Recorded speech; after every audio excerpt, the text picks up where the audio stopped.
दोस्तों, मेरा नाम राजू है। ये कहानी 10 साल पहले की है, जब मैं उस समय सिर्फ 20 साल का था और एक छोटे से कपड़ों की दुकान में काम करता था। मुझे 2 भाई थे जो स्कूल में थे। मुझे ही उनकी परवरिश करनी पड़ती थी। पिताजी मेरे ड्राइवर थे। जब मेरे पिताजी जिंदा थे तब मैं भी स्कूल जाता था और मैं जब 10वीं कक्षा पास हुआ उस समय मैं बहुत खुश था। पर एक दिन जब मैंने कॉलेज में दाखिला लिया तब मेरे पिताजी की गाड़ी का एक्सीडेंट हो गया और उनकी मौत हो गई थी। उस समय मेरे परिवार पर बहुत बड़ा मानो दुखों का पहाड़ ही टूट पड़ा था। फिर भी मेरी माँ ने बहुत ही हिम्मत से काम लिया था। जब मेरे पिताजी की मौत हुई थी तब मेरे भाई बहुत ही छोटे थे। जब मेरे पिताजी जिंदा थे तब मेरी माँ ने कभी भी बाहर कदम नहीं रखा था। पर पिताजी के गुजर जाने के बाद से मेरी माँ अब बाहर काम करने लगी थी, क्योंकि घर की सारी जिम्मेदारी माँ के कंधों पर आ गई थी। फिर भी मेरी माँ ने हार नहीं मानी और वो हमारा पेट भरने के लिए जी जान से मेहनत करने लगी। कभी कभी मेरी माँ की तबीयत खराब भी हो जाती थी, तब भी वो बिना अपने चेहरे की तकलीफ दिखाए काम पर चली जाती थी। पर मैं मेरे माँ के चेहरे का दुख समझ लेता था। मेरी माँ हजार दुख सहती, पर मेरी माँ हम भाइयों को खुश रखने की कोशिश करती रहती थी। मेरी माँ की इस हालत को देखकर मुझे बहुत दुख होता था। मुझे लगता था कि मेरी माँ किस मिट्टी की बनी है, जो इतनी मुश्किलें सहने के बाद भी अपने चेहरे की मुस्कान को कभी भी कम नहीं होने देती थी। मेरी माँ कभी कभी काम से घर आने के बाद बिना खाए ही सो जाती थी। तब मैं माँ से कहता, क्यों माँ, क्या हुआ? आज तुम बिना खाए ही क्यों सो गई? क्या तुम्हारी तबीयत ठीक नहीं है क्या? तब मेरी माँ कहती थी, नहीं बेटा, काम पर से ही खाकर आई हो। पर मैं अच्छी तरह माँ की हालत को समझ रहा था। तब मैंने फैसला कर लिया कि मैं भी अपनी पढ़ाई छोड़कर कुछ ना कुछ काम करूंगा, क्योंकि माँ का जिम्मेदारियों का बोझ जरा हल्का हो जाए। फिर मैंने भी एक कपड़े की दुकान में काम करना शुरू कर दिया था। पर मैंने माँ को नहीं बताया था कि मैं कपड़ों की दुकान पर काम कर रहा हूँ। मैं जब मेरे तनख्वाह के पैसे घर पर लेकर जाता था तब माँ मुझसे पूछती रहती थी कि ये पैसे कहाँ से आए। तब मैं झूठ कहता था कि ये पैसे मुझे मेरे कॉलेज के स्कॉलरशिप के मिले हैं।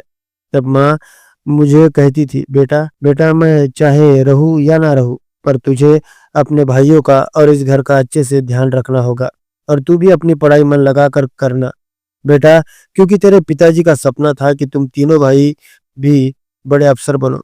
तब मैंने कहा, माँ, तुम जैसा चाहती हो वैसा ही होगा, बस माँ सिर्फ तुम खुश रहो और हम तीनों भाइयों की चिंता करना छोड़ दो।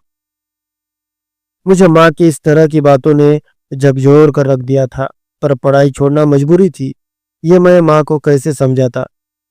समय अपनी रफ्तार से गुजर रहा था। मेरे भाई भी अब बड़े हो चुके थे और वो भी कॉलेज जाने लगे थे। माँ भी अब बहुत ही ज्यादा थक गई थी। माँ से अब पहले की तरह बाहर का काम नहीं हो रहा था। मेरे भाई भी अपनी पढ़ाई के साथ साथ कुछ बाहर छोटा मोटा काम भी कर लिया करते थे, और मैं कपड़ों की दुकान पर काम करके मैंने कपड़े के बिजनेस का पूरा हुनर सीख लिया था, और मैंने खुद की दुकान खोलकर खुद का कपड़ों का बिजनेस शुरू कर दिया था, जिससे कि मेरी अच्छी कमाई होने लगी थी। पर इन सब चक्करों में मुझे मेरे उम्र का ख्याल ही नहीं रहा। मैं अब 35 साल का हो गया था। मेरी शादी की उम्र होकर बीत रही थी। माँ ने मुझे कितनी बार शादी करने के लिए कहा, पर मैंने हर बार मना कर दिया। मेरे भाइयों को नौकरियां नहीं लगी, पर उन्होंने अपनी पढ़ाई के दम पर खुद के छोटे छोटे बिजनेस खड़े करके और अपने अपने पसंद की लड़कियों से शादी कर ली और अपनी पत्नियों के साथ अलग अलग रहने लगे। सिर्फ माँ और मैं ही अब हमारे पुराने घर में रहने लगे थे। माँ ने कभी मेरा साथ नहीं छोड़ा। अब मेरे भाई भी अपनी जिंदगी में खुश थे। अब सब ठीक तरह से चल रहा था।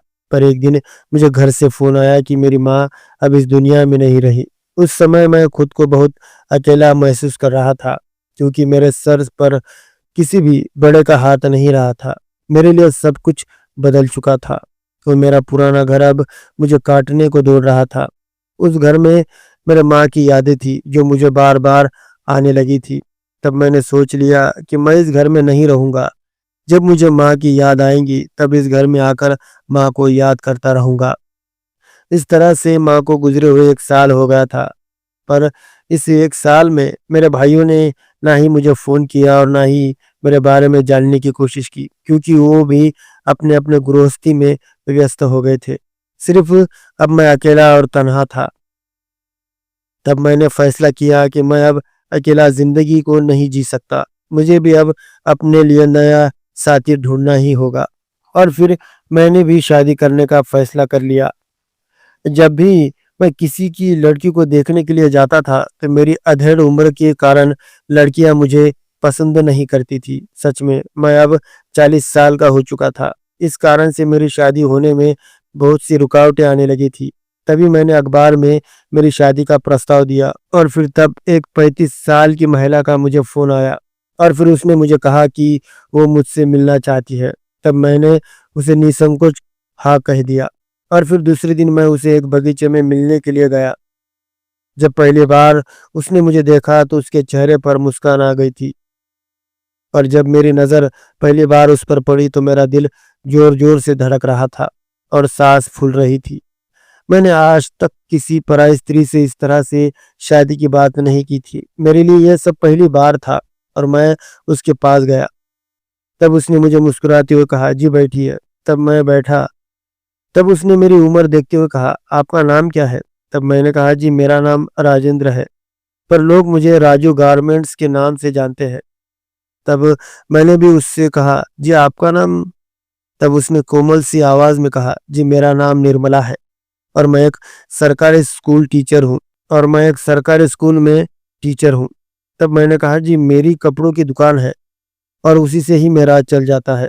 तब उसने कहा, राजेंद्र जी आपकी इतनी उम्र हो गई है तो फिर आपने अभी तक शादी क्यों नहीं की? उसके इस प्रश्न ने मेरी पुरानी यादें ताज़ा की। तब मैंने उसे शॉर्टकट में बताना शुरू किया और कहा, क्या करूं निर्मला जी, घर की जिम्मेदारियां निभाते निभाते उम्र का पता ही नहीं चला और जब अपने ही परायों जैसा सलूक करने लगे तो इसलिए मैंने शादी करने का फैसला कर लिया, क्योंकि अकेले जिंदगी जीना बहुत मुश्किल हो रहा था। तब मैंने भी निर्मला जी से वही प्रश्न किया, जी आपने अभी तक शादी क्यों नहीं की?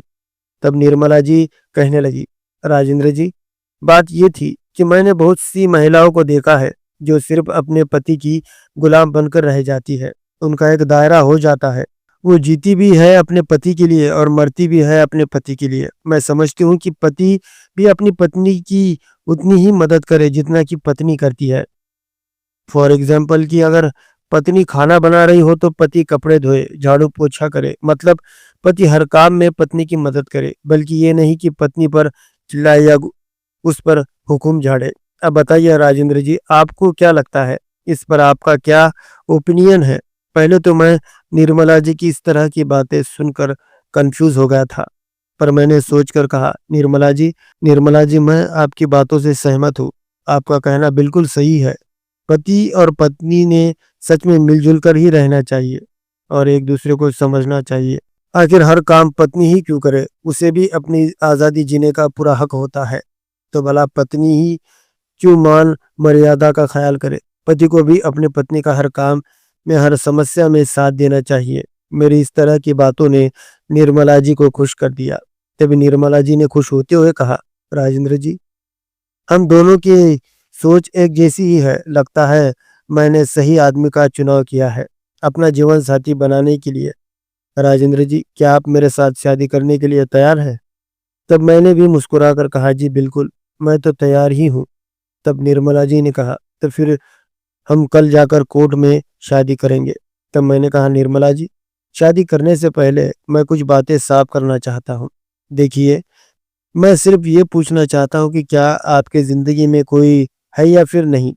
मेरा मतलब, आप मुझसे शादी करने के लिए अपने दिल से तैयार है या क्या किसी ने, मतलब आप अपने घर वालों के दबाव में आकर तो शादी नहीं कर रही है? क्योंकि शादी के बाद आप ही मेरा एकमात्र सहारा है, क्योंकि मेरा इस दुनिया में कोई भी नहीं है।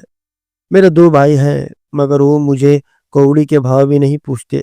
मैं बिल्कुल अकेला हूँ निर्मला जी, बस अकेला। तब निर्मला जी ने गहरी सांस लेकर कहा, देखिए राजेंद्र जी आप बेफिक्र होकर मेरे साथ शादी कर सकते हैं। मैं सच कह रही हूँ कि मैंने आपको दिल से पसंद कर लिया है और मैं ना ही किसी के दबाव में आकर शादी कर रही हूँ। उस मुलाकात के बाद हम दोनों ने कोर्ट मैरिज कर ली। उसके बाद निर्मला ने मुझे कभी भी दुखी नहीं रहने दिया। निर्मला बहुत ही हंसमुख स्वभाव की औरत थी, जो छोटी-छोटी बातों में भी खुशियाँ ढूँढने की कोशिश करती रहती थी। सच में निर्मला मेरी ज़िंदगी में आने से मेरी तो दुनिया ही बदल गई। बस दिल में एक ही कसक थी कि जिन भाइयों को मैंने अपने बच्चों जैसा सँभाला, वो तो पूरे अपने-अपने जोरू के गुलाम बन चुके थे। बस मैं यही सोचता रहता था, काश अगर माँ ज़िंदा होती तो कितनी खुश होती। मुझे जब भी माँ की याद आती थी तो मैं और निर्मला मेरे पुराने घर पर चले जाते थे और कुछ समय वहाँ पर बिताते, जिससे कि मेरे जीवन की और मेरे संघर्ष की यादें ताज़ा हो जाती थी। और मैं अपने माँ के उस खटिया के पास जाकर बैठा करता था, जहाँ कभी मेरी माँ बैठा करती थी। मुझे ऐसा लगता था, काश अगर माँ पिताजी जिंदा होते तो कितना अच्छा होता, पर अब तो सब वीरान सा लगता है। ऐसा सोचते हुए कब आंखों में आंसू निकल आते पता ही नहीं चलता था। तब निर्मला अपने साड़ी के पल्लू से मेरे आंसू पोंछ दिया करती थी और कहती थी, जी अब आप कब तक यूं ही बैठे रहेंगे? चलिए, बहुत देर हो गई है। अब हम अब हमें चलना चाहिए। और फिर जब मैं उस घर से जाने के लिए निकल पड़ता था, तो मेरे आंसू रुकते नहीं थे। सच कहूँ दोस्तों, हमारा जीवन बहुत ही अजीब सा है। आखिर अपने क्यों पराये हो जाते हैं, और पराये अपनों से भी ज़्यादा हमें प्यार करते हैं। इसका उदाहरण तो निर्मला ही है।